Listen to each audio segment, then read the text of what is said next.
एमन के सामने जब सारी हकीकत आ जाती है और पता चल जाता है कि आखिर असल वजह क्या थी, क्योंकि वो तो पहले हूर को ही इस चीज़ की गुनाहगार समझ रही थी। लेकिन जब उस पर असली असलियत खुलती है तो वो हूर से माफ़ी भी मांग लेगी और दावर से कहेगी कि मुझे आपसे ये उम्मीद नहीं थी कि आप इस कदर घटिया हरकत भी कर सकते हैं। जिस पर दावर कहेगा कि ये सारा दिमाग तुम्हारा हूर ने भरा है, मैं बड़े अच्छे तरीके से जानता हूँ उसको। जिसको सुनकर वो कहती है कि हूर ने कुछ नहीं कहा, बल्कि मुझे सब पता चल चुका है कि आखिर आपने क्या किया और क्या नहीं किया। क्योंकि दूसरी तरफ बहुत जल्द तैमूर के दिमाग भी खुलने वाला है। जो सारा कुछ छुपा रहा था उसका भाई दानी, वो खुल के सामने आ चुका है और सबके असली असली चेहरे बहुत जल्द सामने आने वाले हैं। आप देखेंगे कि हूर कहती रह जाती है कि ऐसा कुछ भी नहीं हुआ, तुम फिक्र मत करो, अभी भी कुछ नहीं बिगड़ा है, मैं सब कुछ ठीक करने की कोशिश करूंगी, मुझे यकीन है कि तैमूर तुमसे ज़रूर शादी करेगा। जिस पर वो कहती है कि ये सारी चीज़ें अब कोई मैटर नहीं करती हैं, तैमूर मुझसे शादी करे या ना करे, लेकिन बात तो ये फाइनल और तय है कि अब आप लोगों को समझना होगा कि आखिर क्या हो गया। लेकिन मुझे इस चीज़ की उम्मीद नहीं थी कि दावर भाई आप मेरे साथ ऐसा करेंगे। आप मुझे बताते तो सही आपने हूर के साथ क्या किया, और आज तक उसी गलतफहमी में रही कि हूर ही गलत है। जिस पर वो उसको कहता है कि तुम फिक्र मत करो, तुम्हारे साथ कोई नाइंसाफ़ी नहीं हो सकती। परी कहती है कि मुझे यकीन था कि कहीं ना कहीं कुछ बहुत बड़ी गड़बड़ हुई है। तुम्हारा रोना मुझे ये बात की यानी कि वजाहत करता था कि तुम गलत नहीं हो, लेकिन अब मुझे समझ आ गई है। क्या तुम मुझे इन सब चीज़ों के लिए माफ़ कर सकती हो? जिसको सुनकर आप देखेंगे कि वो कहती है कि नहीं, अब जो कुछ हुआ सो हुआ, माफ़ी तो मिल चुकी आपको, लेकिन अब मेरी ज़िंदगी तो तबाह होगी, आखिर इसका क्या होगा? दावर जो है बहुत ही गुस्से में आ जाता है और कहता है कि ये सब कुछ तुमने ही किया है और देख लेना कि अब तुम्हारा हश्र मैं क्या करता। लेकिन जी आप देखेंगे कि बहुत जल्द जैसे तैमूर को पता चलेगा कि आखिर असल वजह क्या बनी, तो फिर वो इस दावर को नहीं छोड़ेगा और कहेगा कि आखिर तुम इतने घटिया कैसे हो सकते हो। असल जो है मसला, असल हाथ तब लगेंगे दावर को जब तैमूर को इस बात का इल्म हो जाएगा।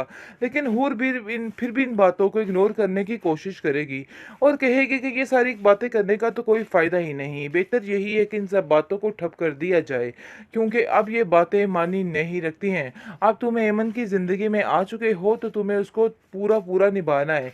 इस पर वो कहता है कि मैं किसी भी चीज़ से पीछे नहीं हटा, इन सब चीज़ों से एमन खुद पीछे हुई है, इन सब चीज़ों में मेरा कोई भी कसूर नहीं है। एमन की ज़िंदगी से निकल जाओ। एमन की ज़िंदगी को तबाह करने के लिए तुमने कोई कसर बाकी नहीं छोड़ी है। लेकिन वो बेचारी बोल बोल कर थक गई कि मैंने ऐसा कुछ भी नहीं किया। उसकी बात का कोई यकीन नहीं करा, उल्टा उसको जलील किया जा रहा है और बताया जा रहा है कि तुमने ही गलत किया है और इसके अलावा कुछ भी नहीं हुआ। लेकिन वो बेचारी भी क्या करे, क्योंकि अब तंग आ चुके हैं हर कोई उससे, और साफ साफ कह देती है परी कि खबरदार तुमने इस तरह की कोई हरकत दोबारा की, तुम्हारी वजह से ही मेरी बहन की खुशियों पे डाका पड़ चुका है। अब मज़ीद इस तरह की कोई बात मैं बर्दाश्त नहीं करूँगी। जिसको सुनकर वो कहती है कि मैंने ऐसा कुछ नहीं किया है, आप लोग मेरी बात का यकीन क्यों नहीं कर रहे? मैं आप लोगों के सामने बिल्कुल सच बोल रही हूँ और हकीकत यही है। आप लोगों को मेरी बात समझनी होगी, लेकिन जी कौन समझाए अब इन लोगों को, क्योंकि ये लोग समझ चुके हैं कि असल माजरा है क्या और कब तक ये सब कुछ ऐसे चलेगा। दावर ने भी साफ साफ बात सुना दी है कि अगर कुछ हुआ एमन को वो उसे ज़िंदा नहीं छोड़ेगा। अब से हूर की सख्ती बुरे तरीके से शुरू हो चुकी है और उस बेचारी को यही कुछ भुगतना है। बेहतरीन ड्रामा सीरियल एक लव जिंदगी के इस एपिसोड में आप देखेंगे कि एमन ने सारी बातें सुन ली हैं तैमूर की और उसके बाद हूर की, क्योंकि वो समझ चुकी है कि ये बंदा कभी भी इस हूर को भूल नहीं पाएगा और वो सब सच्चाई जो है वो दावर के आगे बयान कर देगी। लेकिन आप देखेंगे कि हूर भी एक पल के लिए भी नहीं बुला पाई है, क्योंकि वो जानती है कि अगर ये सब कुछ हो गया उसकी आंखों के आगे हर चीज़ ख़त्म हो जाएगी। लेकिन दावर इस चीज़ का बार बार तस्करा कर रहा था कि तुम उस शादी में शामिल नहीं होगी। लेकिन जी आप देखेंगे कि हूर के लिए ये चीज़ें बर्दाश्त करना काफ़ी ज़्यादा मुश्किल होता जा रहा है, काफ़ी परेशानी उसके लिए बढ़ती जा रही है। लेकिन क्या करे बेचारी, उसको कुछ समझ नहीं आ रही। साफ-साफ कह देता है तैमूर भी हूर से, तुम फ़िक्र मत करो, मैं ऐमन को लेके यहाँ से बहुत दूर चला जाऊँगा और वापस नहीं आऊँगा। तुम्हें परेशान होने की कोई ज़रूरत नहीं है।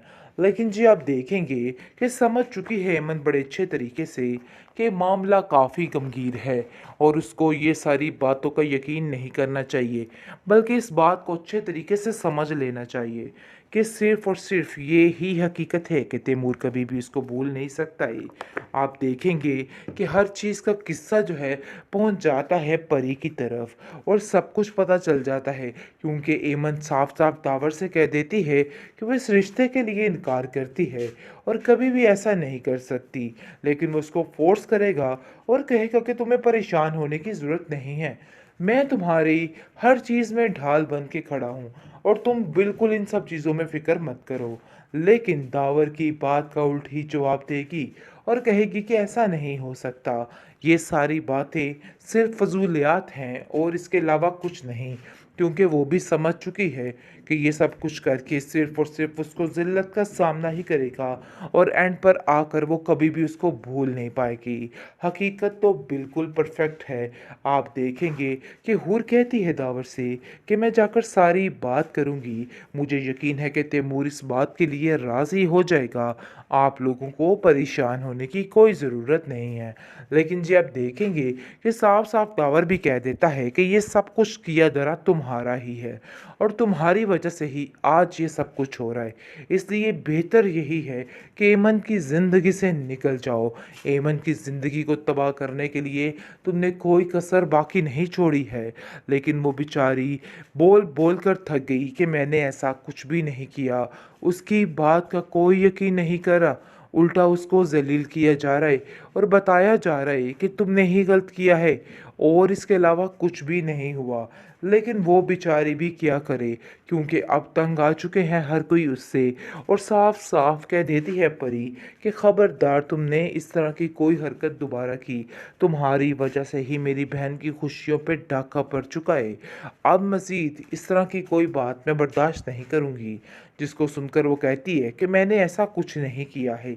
आप लोग मेरी बात का यकीन क्यों नहीं कर रहे? मैं आप लोगों के सामने बिल्कुल सच बोल रही हूँ और हकीकत यही है, आप लोगों को मेरी बात समझनी होगी। लेकिन जी कौन समझाए अब इन लोगों को?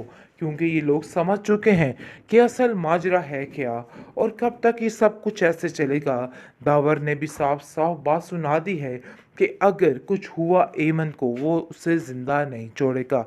अब से हूर की सख्ती बुरे तरीके से शुरू हो चुकी है और उस बेचारी को यही कुछ भुगतना है।